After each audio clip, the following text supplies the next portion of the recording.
स्थानीय स्वशासन, ठीक है ना। तो हम लोग अभी पढ़े थे क्या, गवर्नेंस, है ना।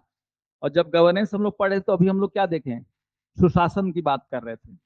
और सुशासन में मैंने एक चीज लिखवाया कि क्या होना चाहिए, शक्तियों का विकेंद्रीकरण नहीं होना चाहिए, है कि नहीं ये चीजें। तो सुशासन तभी आ सकता है जब शक्तियां क्या हो, एक जगह कंसंट्रेट ना हो करके उनका विकेंद्रीकरण हो। विकेंद्रीकरण का मतलब क्या, कि अगर मैं बोलूं कि सारे के सारे विषय अगर हम केंद्र सरकार को दे देते हैं, है ना, तो केंद्र सरकार फिर निरंकुश होती, राज्यों को कोई हर बात करने के लिए क्या करना पड़ता, केंद्र से परमिशन लेना पड़ता, केंद्र देता या नहीं देता, है कि नहीं।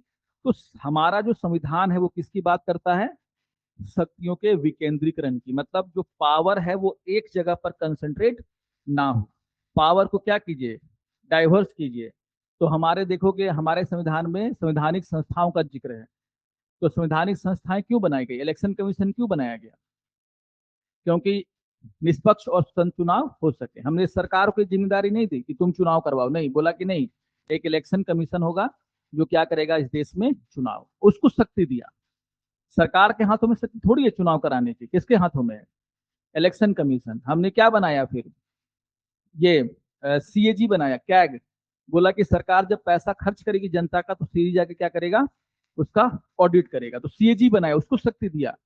तो आप देखोगे कई सारे ऐसी संस्थाएं हमारे देश में बनाई, संविधान ने बनाई, ताकि शक्तियों का क्या हो सके, विकेंद्रीकरण हो सके। एक ही आदमी को सारी शक्ति नहीं देंगे, 10 आदमी रखेंगे और 10 को थोड़ी थोड़ी क्या देंगे, शक्ति। तो 10 लोग जहां पर बैठेंगे वहां पर कोई एक आदमी निरंकुश नहीं हो सकता, है कि नहीं ये चीजें। उसी तरीके से शासन का 3 स्तर बनाया, पहले 2 ही स्तर था, एक केंद्र, दूसरा राज्य। फिर आगे चल करके क्या देखा हमने कि पंचायती राज भी हमारे देश में क्या है, आया। ताकि कुछ सब्जेक्ट ऐसे हैं जो किसको दे दिया जाए, गांव के लोगों को दे दिया जाए। तो गांव के लोगों को ही ना पता है कि गांव में क्या कमी है, कि दूर बैठे दिल्ली में किसी आदमी को पता है कि गांव में क्या कमी है। आपके पटना के बगल में एक गांव है जहां पर सड़क नहीं है, तो वहां के गांव के लोगों को क्या चाहिए, सड़क चाहिए। लेकिन आप उसको क्या बना के दे रहे हो, स्कूल। बोला, एक तो स्कूल था ही, दोबारा स्कूल बना दिया। हमको चाहिए सड़क और बना रहा है क्या, स्कूल। केरला में स्कूलों की कमी नहीं है, और केरला में आप स्कूल बनाओगे जाकर के, है ना। और बिहार में स्कूलों की कमी है, और बिहार में बनाओगे क्या, कोई और चीज आकर के। तो यहाँ क्या विकास सही तरीके से हो पाएगा। तो जनता को दीजिए शक्ति कि वो डिसाइड करे कि लोकल लेवल पर डेवलपमेंट के लिए उसको क्या चाहिए, है ना। तो ये क्वेश्चन बार बार पूछता है कि पंचायती राज लाने के पीछे या फिर लागू करने के पीछे का मेन मकसद क्या था, उद्देश्य क्या था। बड़ी बड़ी बातें लिख देगा कि जनता को सख्त बनाना, लोकतंत्र में भागीदारी बढ़ाना, और एक लिख देगा क्या, छोटा सा लाइन, शक्तियों का क्या, विकेंद्रीकरण। और वही आंसर होता है, क्योंकि इसका मुख्य उद्देश्य क्या था, कि शक्तियों को क्या किया जाए, विकेंद्रित किया जाए, जनता के हाथों में कुछ शक्ति दी जाए, ताकि वो ये डिसाइड कर सके कि लोकल लेवल पर किस तरीके से क्या करना है, विकास करना है, ठीक है ना। तो याद रखिएगा कि राजधानी शासन को विकसित करने के प्रयासों के मूल में क्या है, लोकतांत्रिक विकेंद्रीकरण। तो लोकतांत्रिक विकेंद्रीकरण का मतलब क्या होता है, अरे भाई जनता को ग्राम सभा का अधिकार दिया गया, सभी लोग बैठते हैं और बोलते हैं कलेक्टर को कि हमारे गांव में क्या नहीं है, स्कूल नहीं है। योजना कैसी बनाई है कि हमारे गांव में क्या आ जाए, स्कूल आ जाए। किसी दूसरा गांव में ग्राम सभा लगा तो उसने बोला कि हमारे यहाँ पे सड़क नहीं है, किसने बोला नाली नहीं है, किसने बोला कॉलेज नहीं है।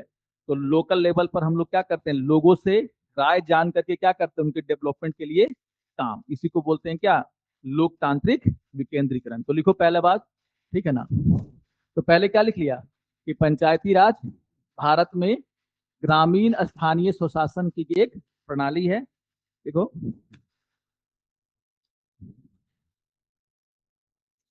पंचायती राज संस्थान भारत में ग्रामीण स्थानीय स्वशासन की एक प्रणाली है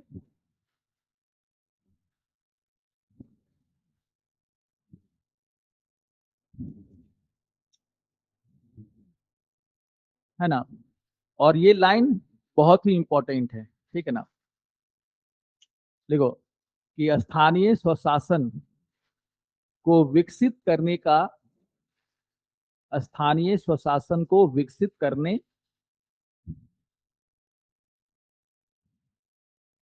अनअकैडमी अब सिर्फ ऑनलाइन नहीं, ऑफलाइन में भी अवेलेबल है। ऑफलाइन सेंटर हमारे दिल्ली के करोल बाग के ओल्ड राजेंद्र नगर एरिया में, जहाँ पे आपको मिलता है यूपीएससी सीएससी का इंग्लिश मीडियम बैचेस। इसके साथ साथ हम दिल्ली के ही मुखर्जी नगर एरिया में भी मौजूद हैं, जहाँ पे आपको हिंदी माध्यम के बैचेस अवेलेबल हैं। और अब हम उत्तर प्रदेश के प्रयागराज में सिविल लाइंस एरिया में भी मौजूद हैं, जहाँ पे यूपीएससी साथ साथ में यूपीपीएससी के हिंदी और इंग्लिश दोनों माध्यम के बैचेस अवेलेबल हैं। और हमारा नया सेंटर ओपन हुआ है बिहार के पटना में, जहाँ पे यूपीएससी और बीपीएससी की दोनों की तैयारी एक साथ कराई जाती है। तो अनअकैडमी में आपको मिलता है इंडिया की बेस्ट फैकल्टीज के साथ पढ़ने का मौका। साथ में आपको मिलता है dedicated CSAT and essay writing classes, 360 degree current affairs coverage with monthly magazine, 40+ sectional and full length test of both prelims as well as mains. इसके साथ साथ रेगुलर इंटरेक्शन विद एडुकेटर्स, और मिलता है 1-to-1 mentorship with interview appeared students. So देर मत करें, जल्दी ज्वाइन करें Unacademy IAS, India's best learning platform. Thank you. का मूल उद्देश्य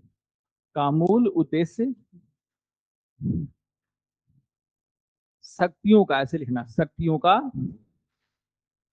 लोकतांत्रिक विकेंद्रीकरण, शक्तियों का लोकतांत्रिक विकेंद्रीकरण है। मूल उद्देश्य शक्तियों का लोकतांत्रिक विकेंद्रीकरण, लोकतांत्रिक विकेंद्रीकरण है। ठीक है, तो क्या बोला जाता है कि अगर आप स्थानीय स्वशासन को बढ़ावा दोगे तो क्या होगा कि अधिक जन भागीदारी बढ़ेगी, लोकतंत्र क्या होगा, मजबूत होगा, है कि नहीं। यहाँ पर जो भी सेवाएं सरकार प्रदान करती है वो ज्यादा से ज्यादा लोगों तक क्या हो पाएंगी, पहुंच पाएंगी। ये सब क्या इसके मूल उद्देश्य है ना। तो इसमें लिख लेना, है ना, यह इस विचार पर आधारित है। देखो, यह इस विचार पर आधारित है कि स्थानीय मामलों में, यह इस विचार पर आधारित है कि स्थानीय मामलों में, यह इस विचार पर आधारित है कि स्थानीय मामलों में अधिक से अधिक, अधिक से अधिक जन भागीदारी, अधिक से अधिक जन भागीदारी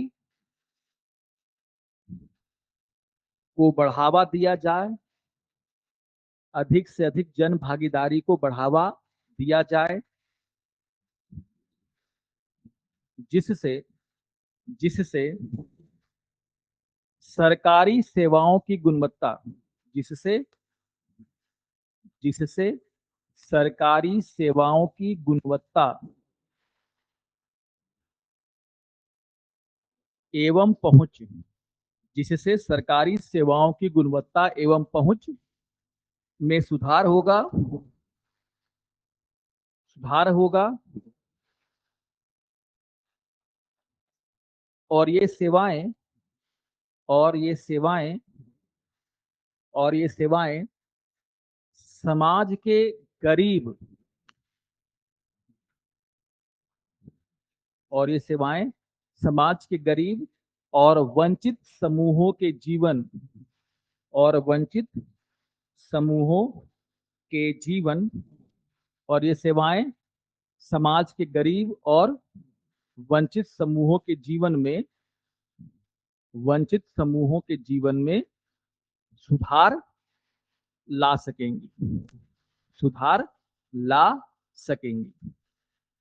ठीक है, तो जन भागीदारी को क्या करना, बढ़ावा देना, ताकि जो भी सेवाएं, जो भी योजनाएं सरकार क्या कर रही है, इंप्लीमेंट कर रही है, उसकी पहुंच अधिक से अधिक लोगों तक क्या हो, सुनिश्चित की जा सके। अगर उसमें कोई कमियां हैं तो कमियों को दूर किया जा सके, है ना, ये चीजें।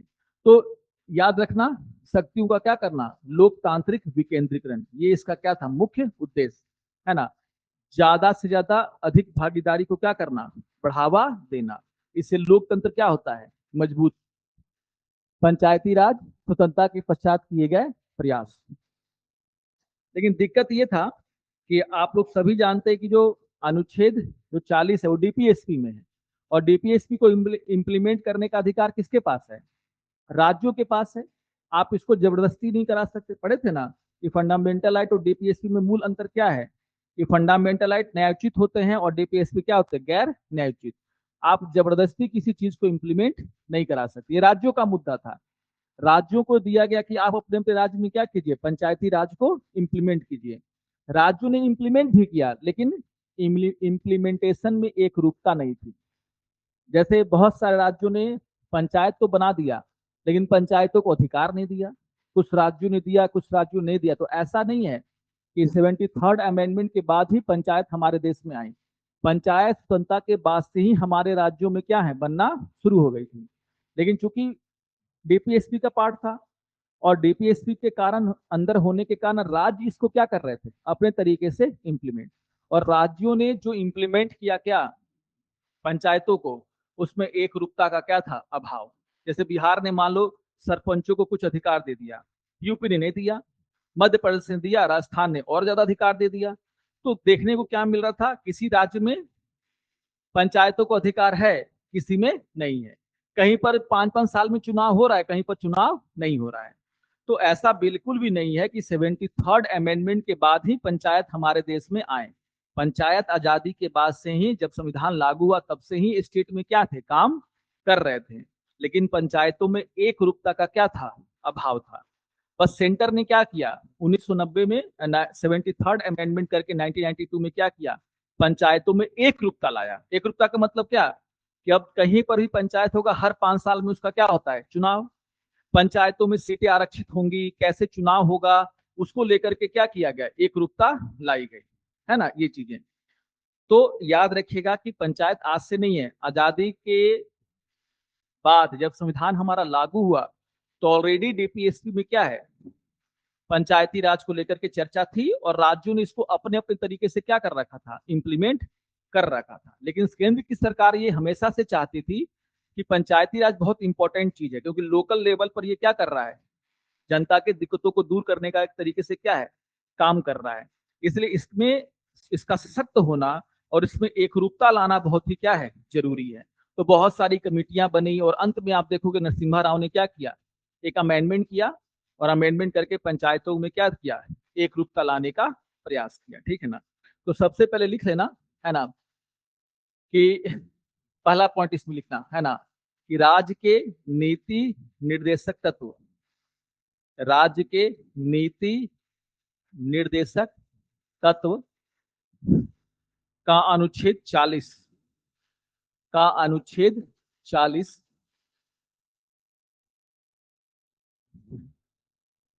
पंचायती राज से जुड़ा हुआ है, पंचायती राज से जुड़ा हुआ है। और इसके अनुसार जुड़ा हुआ है, और इसके अनुसार राज्यों को, और इसके अनुसार राज्यों को ग्राम पंचायतों को, ग्राम पंचायतों को संगठित करने, संगठित करने का, संगठित करने का प्रयास करना चाहिए, करना चाहिए। तो अनुच्छेद 40 साफ साफ कहता है कि राज्यों को क्या करना चाहिए, ग्राम पंचायतों को संगठित करने या फिर उनको अधिक शक्तिशाली बनाने का क्या करना चाहिए, प्रयास करना चाहिए। तो मैंने कहा बार बार कि एक क्वेश्चन बार बार पूछा कि पंचायती राज डीपीएसपी के किस अनुच्छेद को क्या करता है, लागू करने का प्रयास करता है। तो कौन सा अनुच्छेद है, अनुच्छेद 40। या फिर डीपीएसपी के किस अनुच्छेद में पंचायती राज को लेकर के क्या है, चर्चा है, तो कौन सा अनुच्छेद 40। और मैं जब पढ़ा रहा था तब भी आपको याद रखना, मैं बोला था कि एक तो शिक्षा का अधिकार वाला, और दूसरा क्या, पंचायती राज, और एक यूनिफॉर्म सिविल कोड, ये तो तीन तुमको भूलना ही नहीं है। अनुच्छेद 39 हो गया, 39 ABCDE तक, है ना। और ये 40 तो आपको भूलना ही नहीं है, ये धड़ल्ले से क्या है, एग्जाम में पूछे जाते हैं। इसके अलावा पंचायती राज जो सब्जेक्ट है, विषय है, वो किसका विषय है, राज्यों का या केंद्र का, राज्यों का। तो आप देखोगे जो 7वीं अनुसूची है वो अनुच्छेद 246 में है, और उसके अनुसार आप देखोगे जो स्थानीय स्वशासन है, जो विषय है, वो किसको दिया गया है, राज्यों को दिया गया। यानी कि इसको इंप्लीमेंट करने के लिए जो भी कानून बनाए जाएंगे वो कौन बनाएगा, राज्य का विधान मंडल। इसीलिए आप देखोगे शुरुआती समय में केंद्र सरकार इसमें इंटरफेयर नहीं करती थी। जब भी केंद्र ने पंचायती राज को इंप्लीमेंट करने का कोशिश किया तो राज्यों ने बोला कि तुम हमारे काम में क्या कर रहे हो, इंटरफेयर। इवन 73rd अमेंडमेंट करते समय भी राज्य इसका काफी विरोध कर रहे थे। उनको लग रहा था कि इस अमेंडमेंट के जरिए केंद्र जो है राज्यों पर क्या हो जाएगा, हावी हो जाएगा। इसलिए आप देखोगे कि कुछ मोटी मोटी बातें बताई गई पंचायती, और बाकी सारे अधिकार किसको दे दिए गए, राज्यों को दे दिया गया। आज भी राज्य ही तय करता है कि एक सरपंच के पास कितना शक्ति होगा और कितना शक्ति नहीं होगा, कौन कौन से विषय उसको दिए जाएंगे, कौन से विषय नहीं दिए जाएंगे। कुछ मोटी मोटी बातें जैसे पंचायतों का चुनाव 5 साल पर होगा, 3 स्तर पर क्या होंगी, पंचायतें होंगी, इस तरह की चीजें जो है अमेंडमेंट में किया गया। लेकिन आज भी ये स्टेट ही तय करता है कि एक सरपंच को कितना शक्ति होगा और कितना शक्ति नहीं होगा, ठीक है ना, क्योंकि ये मुद्दा किसका है, राज्यों का। इसीलिए आप देखोगे 1950 से लगभग 50 साल लग गया, 1992 में अमेंडमेंट करके केंद्र क्या कर रहा है, पंचायती राज को एक रूपता प्रदान कर रहा है। उसके पहले जब भी केंद्र ने चाहा कि पंचायती राज को एक रूपता प्रदान की जाए, राज्यों ने इसका क्या किया, विरोध, बोला कि ये संघवाद के क्या है, खिलाफ है, आप हमारे सब्जेक्ट में कानून बना रहे हो, ठीक है ना, ये चीजें। खैर ठीक है ना, दूसरा लाइन लिखो कि जो स्थानीय, लिखो स्थानीय स्वशासन से संबंधित है ना किसी विषय पर, स्थानीय स्वशासन से संबंधित किसी विषय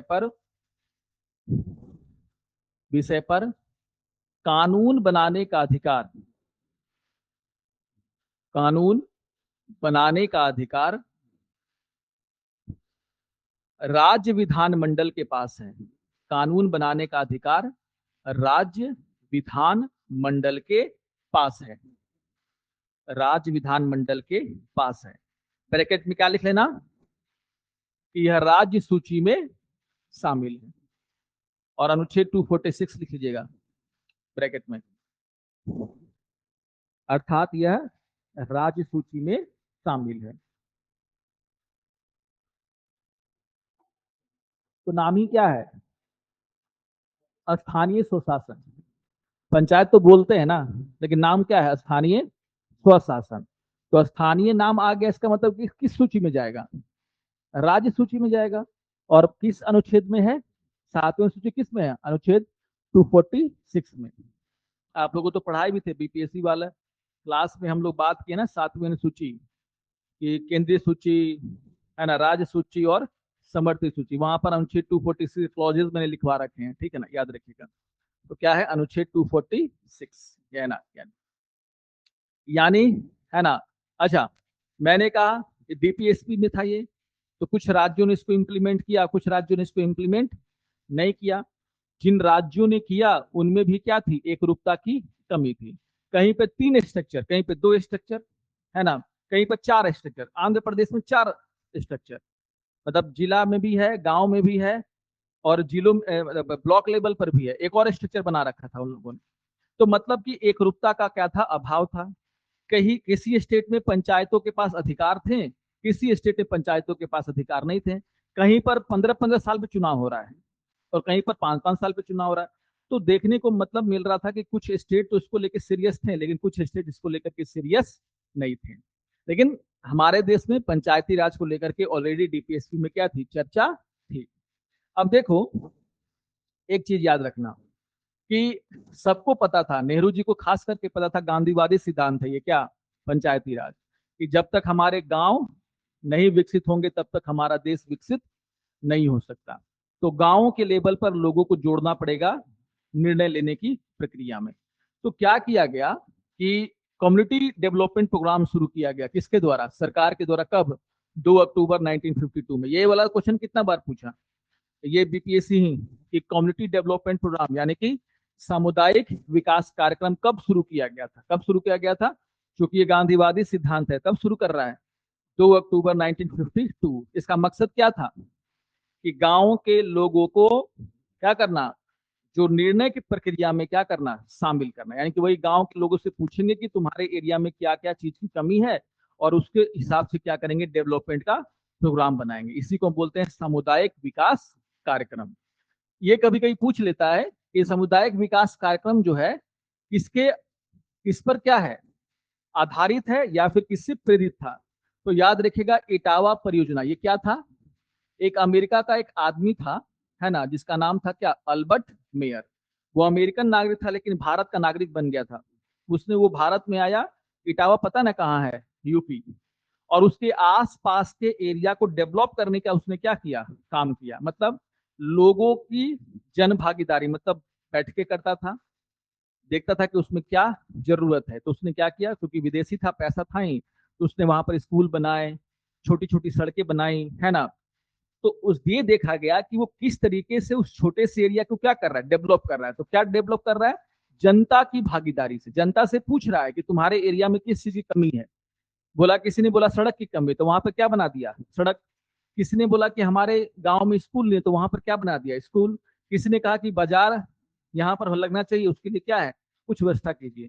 तो जो इटावा परियोजना थी, अल्बर्ट मेयर के द्वारा जो एक छोटे से शहर को डेवलप करने का प्रयास किया गया, उसी से प्रेरित होकर सरकार ने बोला कि जब एक छोटे से गांव को हम लोग जनता की भागीदारी से क्या कर सकते हैं? डेवलप कर सकते हैं।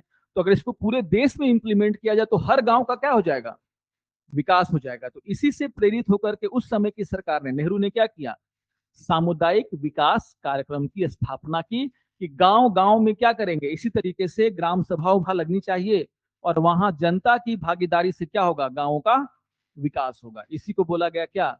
सामुदायिक। समुदाय मतलब क्या होता है? लोग, लोगों की भागीदारी, सामुदायिक विकास कार्यक्रम। तो सबसे पहला प्रयास, है ना, स्वतंत्रता के बाद अगर स्थानीय स्वशासन को लागू करने का है तो वो क्या है? 1952 में क्या शुरू किया गया? सामुदायिक विकास कार्यक्रम। ये लिख लो, है ना, ठीक है, लिख लो कि स्वतंत्रता के बाद एक विकास पहल के रूप में, स्वतंत्रता के बाद एक विकास पहल के रूप में 2 अक्टूबर 1952, 2 अक्टूबर 1952 को, यानी गांधी जयंती, ब्रैकेट में लिखना, गांधी जयंती पर सामुदायिक विकास कार्यक्रम। हाँ ठीक है। मतलब लाल बहादुर शास्त्री को बनाते हैं, लेकिन ये सिद्धांत किसका था? महात्मा गांधी का, है ना, ये चीजें। तो इसका मतलब ये नहीं कि हम यहाँ पर गांधी जयंती की जगह पर वहां पर लाल बहादुर, क्योंकि ये सिद्धांत गांधीवादी सिद्धांत है, इसलिए 2 अक्टूबर शुरू किया गया। पर सामुदायिक विकास कार्यक्रम को लागू किया गया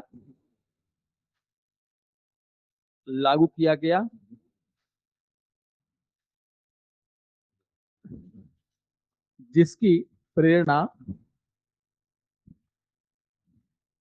जिसकी प्रेरणा अमेरिकी विशेषज्ञ, यहां से देख के लिख लेना, जिसकी प्रेरणा अमेरिकी विशेषज्ञ अल्बर्ट मेयर द्वारा शुरू की गई।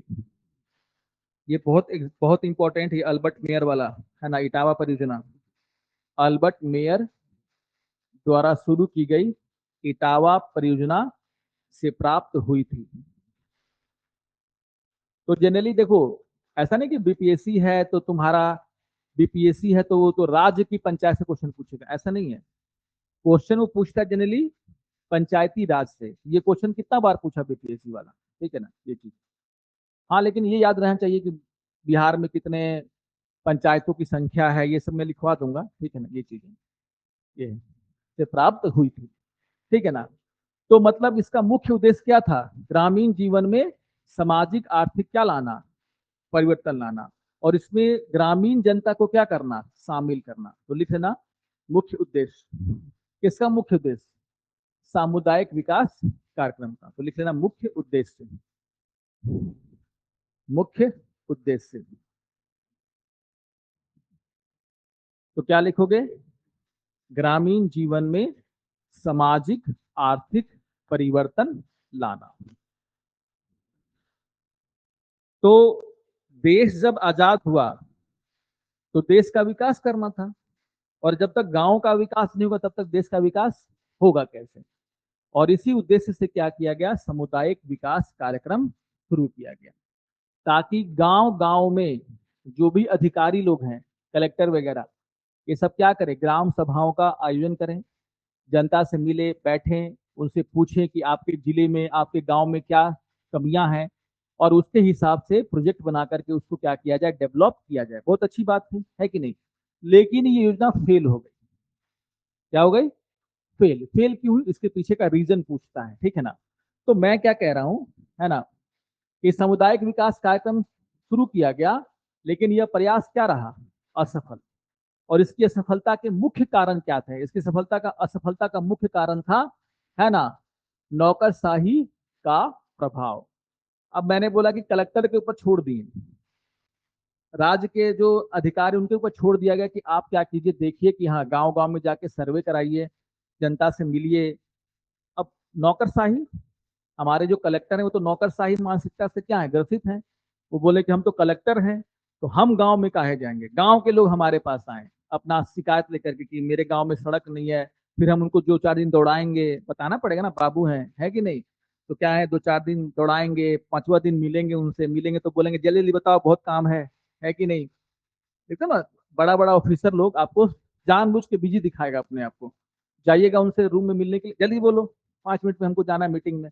मीटिंग जनता के लिए ही कर रहा है, लेकिन जनता को बोल रहा है कि 5 मिनट में कहाँ जाना है मीटिंग में। तो आपको समय तुरंत दें, तो आप अपनी बात, आधा बात कहिएगा, आधा बात आपके पेट में ही रह जाएगा, है कि नहीं? तो जितना बड़ा अधिकारी है वो आपको जल्दी टाइम नहीं देता, इसी को बोलते हैं क्या, नौकरशाही मानसिकता।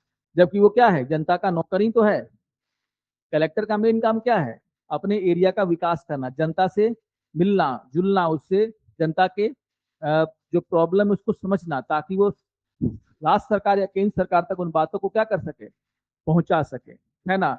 लेकिन जो नौकरशाही मानसिकता है, इसने क्या किया, इस पूरी योजना को क्या कर दिया, असफल कर दिया। क्योंकि अधिकारी है वो जा करके जनता से मिल नहीं रहे हैं, जनता की बैठकें नहीं हो रही हैं, है ना? जनता ने भी फिर क्या किया, इस पर इंटरेस्ट लेना छोड़ दिया। वही कि अरे यार कुछ होता तो है नहीं, कि बैठक में क्या जाना होता ना, एक चीज, ये चीजें। तो पहला जो इसका क्या था, कि संचालन में सारा काम किसको दे दिया गया, नौकरशाही। तभी तो आगे चल करके पंचायत उंचायत का चुनाव होगा, क्योंकि भैया जनता का काम है तो जनता के प्रतिनिधियों को चुनिए। अफसरों पर छोड़ दीजिएगा तो अफसर क्या करेगा, उसकी मर्जी है, फिर वो जाए चाहे नहीं जाए। अब प्रधानमंत्री बैठ करके पूरे देश में तो ये नहीं देखेंगे ना कि कलेक्टर साहब गए कि नहीं गए। वो तो लिख देगा रिपोर्ट में कि इस गांव में कुछ भी कमी नहीं है।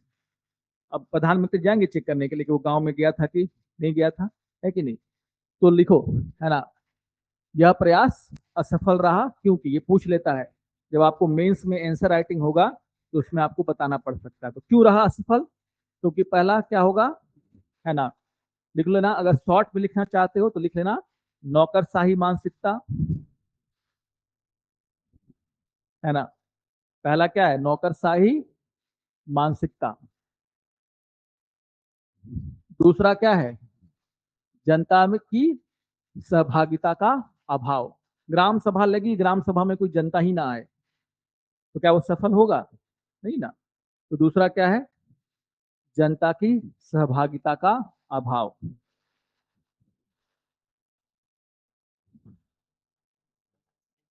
तीसरा क्या है, अत्यधिक राजनीति।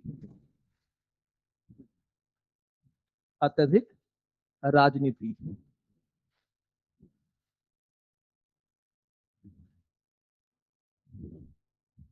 तो विपक्षी पार्टियों ने काफी इसका विरोध किया। विरोध क्या किया, मतलब कि होता है ना कि अगर ये सब चीज सफल हो जाएगी तो फिर तो सरकार का गुणगान होने लगेगा ना, कि देखो सरकार तो जनता से पूछ करके क्या करे, लोकल डेवलपमेंट का काम करे। तो बहुत सारी जो विपक्षी पार्टियां हैं वो क्या करेंगी, इस योजनाओं को फेल कराने का काम करेंगी, ताकि ये सब सफल ना हो पाए, और एक पार्टी का जो गुणगान है वो जनता ना करे, है कि नहीं? तो क्या है, अत्यधिक राजनीति हुई, है ना, क्योंकि प्रोजेक्ट वगैरह हैं तो वहीं पर तो भ्रष्टाचार भी तो होगा, और जहां पर पैसा वैसा खर्च करने का तो वहीं पर क्या होती है, राजनीति भी शुरू हो जाती है। फिर क्या बोल रहा है, प्रशिक्षित एवं योग्य कर्मचारियों की कमी। अब देश में पहली बार अंग्रेजों से हमने छुटकारा मिला था, देश में पहली बार इस तरह की बात चल रही है कि जनता की भागीदारी होनी चाहिए, अफसरों के साथ मीटिंग होगी उसकी, फिर हम लोग तय करेंगे कि उस एरिया के डेवलपमेंट के लिए क्या किया जाए। लेकिन इसके लिए योग्य और प्रशिक्षित क्या चाहिए, कर्मचारी चाहिए। अंग्रेज तो कभी पूछा नहीं, अंग्रेज तो जनता के प्रॉब्लम्स तो उसे कुछ लेना देना तो था नहीं।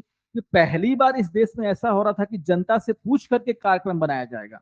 तो वैसे कर्मचारी हमारे पास थे भी नहीं जिनको ये समझ में आता अरे हो क्या रहा है। आप समझो कि 1950 में जब भारत में लोकतंत्र आया होगा तो जनता को तो लगा होगा अरे हो क्या रहा है ये, क्योंकि उस समय के लोग अभी 1 साल 2 साल पहले अंग्रेजों के शिकार थे, गुलाम हुआ करते थे। अंग्रेज तो कभी आपसे पूछने नहीं आया कि तुमको पानी चाहिए कि खाना चाहिए, है कि नहीं। वो तो अपना देश को लूटने में लगा रहा। और एक सरकार आई, अब जो सरकार क्या कर रही है, आपको अधिकारों की बात कर रही है, बोला राइट टू प्रोटेस्ट तुमको दे देंगे, है ना, तुम सरकार की आलोचना कर सकते हो। तो उस समय के लोगों के लिए देखना ये बहुत नई चीज थी। अधिकारीगण भी इस सब चीजों के लिए प्रशिक्षित नहीं थे। उनका तो काम था टाल मटोल करना, जनता के मुद्दों को सुनना ही नहीं। अब उनको बोला गया जनता के मुद्दों को सुनिए, क्योंकि ऐसा थोड़ी था कि आजादी के बाद हमने नई नौकरशाही बनाई थी। वही जो अंग्रेजों के कर्मचारी थे वो भारत सरकार के कर्मचारी बनकर के क्या करने लगे, काम करने लगे। तो उनमें उस तरह की मानसिकता जो पहले से थी वही थी, है ना। तो क्या बोला जा रहा, प्रशिक्षित एवं योग्य कर्मचारियों की कमी, है ना, की कमी। और क्या बोला है कि ग्राम पंचायतों सहित स्थानीय निकायों की रुचि का क्या अभाव। तो लिख लेना, सीडीपी मतलब क्या है, कम्युनिटी डेवलपमेंट प्रोग्राम को लागू करने में ग्राम पंचायतों सहित स्थानीय निकायों की रुचि का अभाव।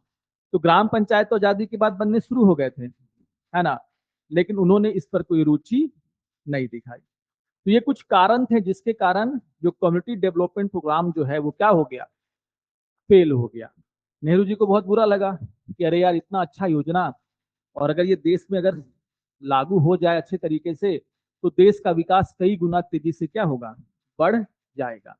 तो उन्होंने क्या किया, आगे चल करके उन्होंने बलवंत राय मेहता समिति का क्या किया, गठन, है ना, बलवंत राय मेहता समिति का गठन किया। इसको एग्जाम में खूब पूछता है, ठीक है ना। तो बलवंत राय मेहता समिति का गठन क्यों किया गया था, ये पता लगाने के लिए कि आखिर कम्युनिटी डेवलपमेंट प्रोग्राम आखिर फेल क्यों हुआ।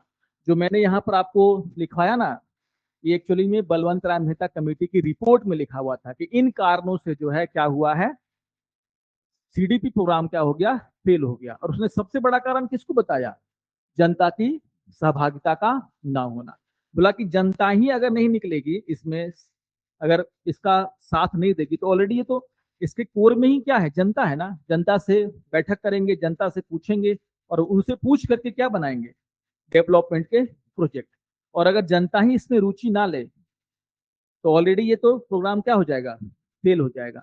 तो बलवंत राय मेहता समिति बोला जाता है ना कि किसके सुझाव पर 3 स्तरीय पंचायती राज हमने क्या किया, लागू किया। तो उसका आंसर क्या होता है, बलवंत राय मेहता समिति। या फिर इस क्वेश्चन को ऐसे पूछ लेता है कि जो कम्युनिटी डेवलपमेंट प्रोग्राम था उसको लागू, उसके वो क्यों फेल हो गया, इसकी जांच के लिए कौन सी समिति बनाई गई। तो कौन सी समिति बनाई गई, बलवंत राय मेहता समिति, ठीक है ना। टॉपिक लिखो, बलवंत राय मेहता समिति 1957। ये जितना पॉइंट है सबसे क्वेश्चन आ चुका है आपके बीपीएससी में, याद रखना, ठीक है ना। तो लिख लेना जनवरी 1957 में, जनवरी 1957 में लिखो, है ना, सामुदायिक विकास कार्यक्रम, सामुदायिक विकास कार्यक्रम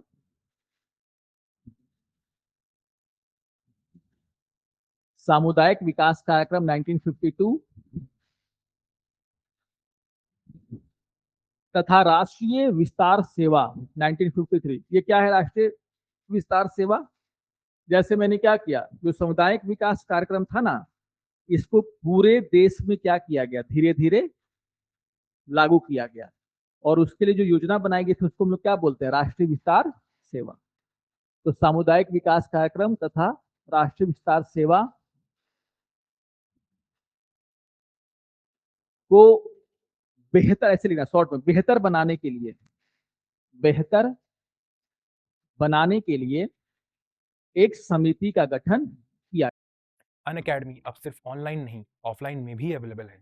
ऑफलाइन सेंटर हमारे दिल्ली के करोल बाग के ओल्ड राजेंद्र नगर एरिया में, जहाँ पे आपको मिलता है यूपीएससी सीएससी का इंग्लिश मीडियम बैचेस। इसके साथ साथ हम दिल्ली के ही मुखर्जी नगर एरिया में भी मौजूद हैं, जहाँ पे आपको हिंदी माध्यम के बैचेस अवेलेबल हैं।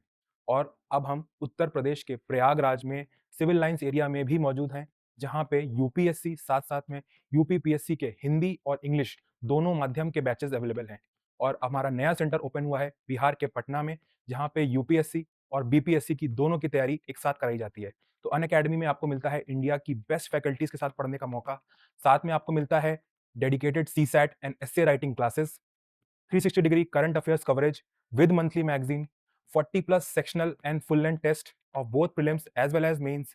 इसके साथ साथ रेगुलर इंटरेक्शन विद एडुकेटर्स, और मिलता है 1-to-1 mentorship with interview appeared students. So देर मत करें, जल्दी ज्वाइन करें Unacademy IAS, India's best learning platform. Thank you. बेहतर बनाने के लिए एक समिति का गठन किया गया। तो सामुदायिक विकास कार्यक्रम का जितना लाभ मिलना चाहिए था उतना लाभ मिला नहीं, वो फेल होता दिख रहा था। तो नेहरू जी ने क्या किया, एक समिति का गठन किया, जिसका नाम क्या है, बलवंत राय मेहता समिति। और बलवंत राय मेहता समिति के बारे में बार बार पूछता है कि इसका गठन कब किया गया था, तो याद रखिएगा जनवरी 1957। उद्देश्य क्या था, सामुदायिक विकास कार्यक्रम की जांच करना और ये उपाय सुझाना कि इसको और अच्छे तरीके से कैसे हम लोग क्या कर सकते हैं, इंप्लीमेंट कर सकते हैं। ठीक है ना, ये चीजें। हाँ। अरे जनवरी 1957 में बना है, और क्या, और दिसंबर नवंबर में क्या किया, रिपोर्ट 52 कहाँ तुम देख लिया। अरे तो सामुदायिक विकास कार्यक्रम 52 में शुरू हुआ, 4-5 साल तक चलाया गया, उसके बाद ना उसका, ठीक है। तो कब हुआ था गठन, 1957 में। लिख लेना कि इस समिति ने अपनी रिपोर्ट नवंबर 1957, अपनी रिपोर्ट नवंबर 1957 को सौंपी। इस समिति ने अपनी रिपोर्ट नवंबर 1957 को सौंपी। अध्यक्ष कौन थे, बलवंत राय मेहता। ठीक है ना। तो जनवरी में बनाया गया और नवंबर 1957 को इसने क्या किया, अपनी रिपोर्ट सौंपी। और इनका ये साफ साफ कहना था कि जो सामुदायिक विकास कार्यक्रम है उसके फेल होने के पीछे का सबसे बड़ा जो कारण वो क्या है, जनता की भागीदारी का नहीं होना। ठीक है ना। तो लिख लेना एक लाइन कि समिति ने कहा, लिखो, समिति ने अपनी रिपोर्ट में कहा कि सीडीपी की विफलता, सीडीपी मतलब कम्युनिटी डेवलपमेंट प्रोग्राम, ठीक है ना। सीडीपी की विफलता का प्रमुख कारण, सीडीपी की विफलता का प्रमुख कारण लोगों की भागीदारी में कमी था, लोगों की भागीदारी में कमी था। ठीक है ना। अब लोगों की भागीदारी को कैसे बढ़ाया जाए, तो उन्होंने बोला कि देखिए, आपने सारा काम किसको दे दिया, अधिकारियों को। बोला अधिकारी लोग क्या करेंगे, गांव में जाएंगे, जनता से पूछेंगे।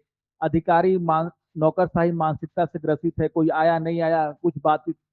उन्होंने बोला कि देखिए, जनता की भागीदारी को बढ़ाना है तो आप क्या कीजिए, चुनाव करवाइए, अपना प्रतिनिधि चुनने दीजिए उनको। जब प्रतिनिधि चुनेंगे तो प्रतिनिधि को क्या बोलेंगे कि तुम मेरा काम किया कि नहीं। अरे आज के टाइम में क्या है, आपका गांव में चुनाव होता है ना पंचायत का, तो आपके गांव से जो मेंबर चुन करके जाता है उस पर कितना दबाव रहता है। लोग आयदा कदा पकड़ के पूछते हैं, भैया घर के लिए आया था फंड, वो आया कि नहीं आया है कि नहीं। तो पंचायत होता है ना, प्रधान से जाकर के, तो गांव का ही आदमी है और चुन करके आपने ही उसको चुना है, तो उस पर जवाबदेही है कि नहीं। तो बोला कि क्या कीजिए कि जनता की भागीदारी को बढ़ावा दिया जाए। तो कैसे बढ़ावा दिया, उन्होंने बोला कि देखिए, एक काम कीजिए कि पंचायतों को मजबूत कीजिए। कैसे मजबूत कीजिए, तो 3 लेवल पर क्या होना चाहिए, पंचायत होना चाहिए। एक गांव के स्तर पर, दूसरा जिला स्तर पर, और बीच में एक और ब्लॉक लेवल पर। तो बोला कि 3 स्तर पर क्या कीजिए, पंचायतों को पहले बनाइए, और हर स्तर पर क्या कराइए, चुनाव। तो जनता जब अपने प्रतिनिधियों को चुनेगी तो यही तो है जनता की भागीदारी। फिर वो प्रतिनिधियों से हर 5 साल पे क्या पूछेगी सवाल कि तुमको चुन करके भेजे थे तो तुम हमारे लिए क्या विकास का कार्य किया। तो बलवंत राय मेहता ने ही सबसे पहले कहा कि 3 स्तरीय क्या होना चाहिए, पंचायत व्यवस्था का क्या कीजिए, निर्माण। ठीक है ना। और हर स्तर पर क्या हो, प्रत्यक्ष चुनाव, जिससे क्या होगा कि जनता की भागीदारी क्या होगी, बढ़ेगी। ठीक है ना। लेकिन मैंने क्या कहा कि ये पूरा का पूरा मामला किससे जुड़ा हुआ है, राज्यों से। केंद्र इसको डायरेक्टली इंप्लीमेंट नहीं कर सकता। तो केंद्र ने क्या किया, पहले क्या होता था, योजना आयोग, होता ना योजना आयोग। और योजना आयोग होता था और एक होता था क्या, आ, उसको हम लोग बोलते थे, है ना, एक मिनट, आ, एक मिनट इसको मैं लिखवा दूंगा। योजना आयोग की एक संस्था होती थी, है ना, जिसको हम लोग कहते थे क्या, राष्ट्रीय विकास परिषद, है ना, नेशनल डेवलपमेंट काउंसिल, एनडीसी, है ना, नेशनल डेवलपमेंट काउंसिल, एनडीसी, राष्ट्रीय विकास परिषद। वहां पर सरकार ने राज्यों के सामने इस प्रस्ताव को रख दिया कि 3 स्तरों पर क्या होना चाहिए, पंचायत, पंचायतों को अधिकार दीजिए, उनको कुछ सब्जेक्ट दे दीजिए और उन्हीं पर बोलिए उनको क्या करने के लिए, काम करने के लिए, और पंचायतों का चुनाव करवाइए हर 5 साल में। और राज्यों ने इसको क्या कर दिया, हामी भर दी कि हम लोग क्या करेंगे, अपने अपने राज्यों में वही 3 स्तर पर क्या करेंगे, पंचायतों को लागू करेंगे। तभी आप पढ़ते हैं कि राजस्थान वो पहला राज्य बना जिसने क्या किया, पंचायती राज को इम्प्लीमेंट किया, है ना। सबको पढ़ा हुआ है। पंजाब, राजस्थान का कौन सा राज्य, कौन सा जिला, नागौर जिला, ये सब आप लोग पढ़ते हैं। तो मैं कहानी सुना रहा हूँ कि आखिर कैसे ये आया। तो मैंने क्या बताया कि बलवंत राय मेहता समिति बनाई गई और उसको बोला गया कि कम्युनिटी डेवलपमेंट प्रोग्राम को कैसे अच्छे तरीके से क्या किया जाए, इंप्लीमेंट किया जाए। और इसके फेल होने का मुख्य कारण क्या था, तो बलवंत राय मेहता ने क्या कहा कि हाँ, कि जनता की भागीदारी नहीं थी, इसीलिए जो है कम्युनिटी डेवलपमेंट प्रोग्राम सक्सेसफुल नहीं हो पा रहा है। और जनता की भागीदारी को बढ़ाने के लिए क्या किया जाए, 3 स्तरीय पंचायतों का क्या किया जाए, गठन किया जाए। राज्यों को कहिए कि अपने अपने राज्य में क्या कीजिए, गांव के स्तर पर क्या बोलते हैं, ग्राम पंचायत, ब्लॉक लेवल पर क्या कीजिए, पंचायत समिति बोलते हैं, ठीक है ना। और जिला स्तर पर क्या होता है, जिला परिषद। इन 3 लेवल पर क्या कीजिए, पंचायतों का निर्माण कीजिए और सब में क्या हो, प्रत्यक्ष रूप से चुनाव, जिससे कि जनता की भागीदारी इसमें बढ़ जाएगी। फिर क्या कह रहा है, मैं समझा दे रहा हूँ, घर पे इसको लिख लेना, बहुत इंपॉर्टेंट है क्योंकि टाइम खत्म हो रहा है, इसलिए मैं इसको समझा देता हूँ घर में, लेकिन इसका नोट्स कल हमको सबसे कॉपी में चाहिए। तो क्या बोला, और कि ग्राम पंचायत की स्थापना प्रत्यक्ष रूप से चुने प्रतिनिधि द्वारा होना चाहिए। यानी कि ग्राम पंचायत पर क्या कीजिए, प्रत्यक्ष रूप से चुनाव कीजिए, और पंचायत समिति जिला परिषद का गठन अप्रत्यक्ष रूप से चुने सदस्यों द्वारा किया जाना चाहिए। तो मतलब गांव के लेवल पर क्या कीजिए, चुनाव कराइए, और बाकी जो ब्लॉक और जिला परिषद है उसमें, जैसे क्या विधानसभा होता है ना, विधानसभा चुन करके आती है और फिर विधान परिषद का क्या होता है, गठन। तो इस तरीके से इन्होंने कहा कि जो 3 स्तर हैं उसमें से जो गांव का स्तर है उसमें क्या कराइए, प्रत्यक्ष चुनाव, और बाकी जो ब्लॉक लेवल पर और जिला परिषद है उसमें क्या होना चाहिए, अप्रत्यक्ष रूप से चुनाव होना चाहिए। फिर ये क्या बोल रहे हैं कि जो आप बनाओगे क्या, पंचायत का निर्माण करोगे, उसको वास्तविक शक्ति होनी चाहिए। वास्तविक शक्ति का मतलब क्या, कि कुछ विषय उसको दे दीजिए और उस विषय पर जो भी प्रोग्राम बनाने का अधिकार किसको दे दीजिए, पंचायतों को। यानी कुछ विषय दे दीजिए और उस पर वही क्या, जैसे मैंने बोल दिया लोकल डेवलपमेंट, तो छोटी मोटी सड़कें बनाने के लिए अधिकार किसको दे दीजिए, पंचायतों को। प्राथमिक स्कूल खोलना है तो उसका अधिकार किसको दे दीजिए, पंचायतों को। तो यही कह रहा है कि इनको क्या कीजिए, है ना, कुछ शक्तियां प्रदान कीजिए, कुछ विषय प्रदान कीजिए, साथ ही साथ क्या है ना, तो पर्याप्त स्रोत, मतलब क्या, कि इनको कुछ छोटा मोटा टैक्स लेने का क्या दे दीजिए, अधिकार। तो बाजार उजार लगते हैं उनसे क्या ले लेंगे, चुंगी ले लेंगे, है ना।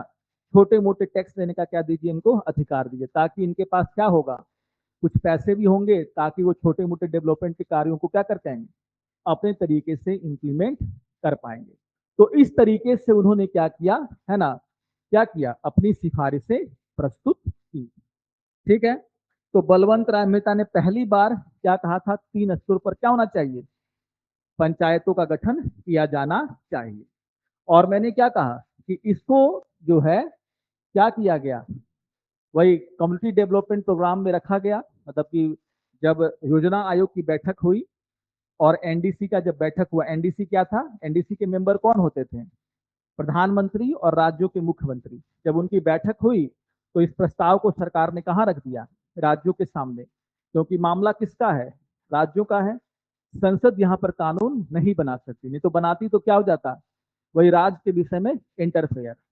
तो केंद्र ने सोचा कि हम कानून नहीं बनाते हैं, राज्यों को बोलते हैं कि आप इस समिति के रिपोर्ट को क्या कीजिए, इंप्लीमेंट कीजिए। और एनडीसी में राज्यों ने इसको क्या कर दिया, अप्रूव। और अप्रूव करने के बाद राजस्थान देश का पहला राज्य बना जिसने क्या किया, पंचायती राज की स्थापना की, ठीक है ना। और कब किया, 2 अक्टूबर, ये याद रख लेना, जो जो जा रहे हैं एग्जाम देने और जो लोग आगे देंगे, ये दोबारा से जब भी मैं पूछूं तो आपको याद होना चाहिए कि राजस्थान ने कब किसका क्या किया, 3 स्तरीय पंचायती राज को अपनाने की बात स्वीकार की या फिर अपनाया। तो कब है, 2 अक्टूबर 1959, है ना। राजस्थान का नागौर जिला, है ना। और वहां पर प्रधानमंत्री पंडित जवाहरलाल नेहरू ने पंचायतों का क्या किया, उद्घाटन किया। फिर कौन किया, आंध्र प्रदेश। कब किया, 1959 में ही। तो 2 अक्टूबर के बाद दिसंबर 1959 में आप देखोगे कि आंध्र प्रदेश दूसरा राज्य बना जिसने क्या किया, पंचायती राज को इंप्लीमेंट किया। इसके बाद देश के अधिकांश राज्यों ने, चाहे वो असम हो, गुजरात हो, मध्य प्रदेश हो, बिहार हो, उड़ीसा हो, सभी ने धीरे धीरे क्या किया, पंचायती राज को इंप्लीमेंट करना शुरू कर दिया। लेकिन लेकिन अभी भी पंचायतों में एक रूपता की क्या थी, कमी थी। जैसे आंध्र प्रदेश है, उसने बोला कि नहीं हम पंचायती राज इंप्लीमेंट करेंगे लेकिन 4 स्तर बनाएंगे। राजस्थान में 3 स्तर, आंध्र प्रदेश में क्या, 4 स्तर।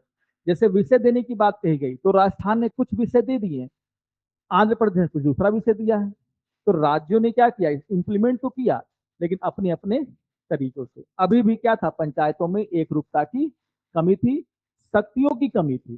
कहीं पर पंचायतों को अधिक अधिकार दिया जा रहा है और कहीं पर पंचायतों को क्या है, काफी कम अधिकार दिए गए। अब ये कैसे ठीक हुआ, हम लोग अगली क्लास में देख लेंगे, ठीक है ना। यहां तक आप लोग क्या कर लेना, है ना, अपने नोट्स में जरूर घर जा करके लिख लेना, ठीक है।